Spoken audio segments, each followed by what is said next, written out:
जलपाईगुड़ी में असामाजिक तत्वों ने कई एकड़ में फैले मकई के खेतों को किया नष्ट, किसानों की बड़ी चिंता।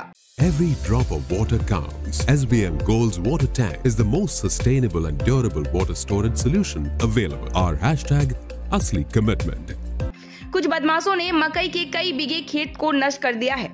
रात के अंधेरे में मक्का खाने आए बदमाशों के द्वारा व्यापक स्तर पर मक्कों के पौधे को नष्ट किया गया है। किसान और गांव वाले इस घटना से काफी चिंतित है, क्योंकि इससे किसानों को भारी नुकसान उठाना पड़ेगा। जलपाईगुड़ी नगर निगम के अंतर्गत वार्ड नंबर 2 के भाटाखाना इलाके में कई किसानों ने मकई की खेती की है, लेकिन बीती रात किसी ने सैकड़ों बीघा मकई के फसल को नष्ट कर दिया। मकई के खेत के अधिकांश उपज बाजार में जाने के लिए तैयार किए गए थे, लेकिन किसी अज्ञात कारण से असामाजिक तत्वों के द्वारा कई एकड़ में फैले मकई के खेतों को नष्ट कर दिया गया है।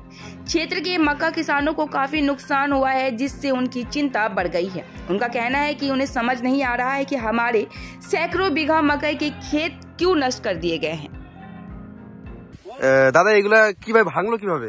এটা তো আমরা জানি না, এর আগেও 2-3 দিন এরকম হয়েছে। এই খেতে ওই খেতে আমাদের এখানে মোটামুটি 200-300 বিঘা ভুট্টা চাষ হয়েছে। এরকম করে প্রতিদিনই আসে লোকগুলো এসে এরকম করে কে যে ভাঙে আমরা বুঝতেই পারি না। এইভাবে তো আমাদের বিশাল একটা ক্ষতির সম্মুখীন হচ্ছি আমরা। অবশ্যই ক্ষতির সম্মুখীন হচ্ছে, বিশেষ করে কৃষকের যা ক্ষতি হচ্ছে দিন দিন সেটা তো বেড়েই চলছে, সবাই জানে।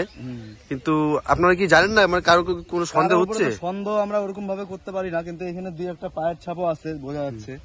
এটা তো নিশ্চয়ই কেউ। এটা কতদিন ধরে হচ্ছে? এটা মোটামুটি আমাদের 1 মাসের কাছাকাছি। আর কারো প্রতিদিন ভাঙে না, কিন্তু এর আগে কি কারো খেতে হয়েছিল? হয়ে গেছে, এর আগে আমার কাকার খেতে হয়েছে। আপনারা কি একদিন ভাঙে, তারপর আবার 5-7 দিন 10 দিন পরে আবার ভাঙে। আপনারা কি একবার ভাঙছে 1 সপ্তাহ আগে, ওইদিকে এই যে এখানে কিছুটা ভাঙছে, আজকে আবার এখানে। আপনারা কি থানা কোনো কমপ্লেন করেছেন? থানা এখনো কমপ্লেন করিনি, কিন্তু আমরা আশা করবো বলে। ঠিক আছে, থানার থেকে এখন কি পদক্ষেপ নেয় দেখি। আজকে তো কমসে কম 3000 গাছ ভাঙছে আমাদের।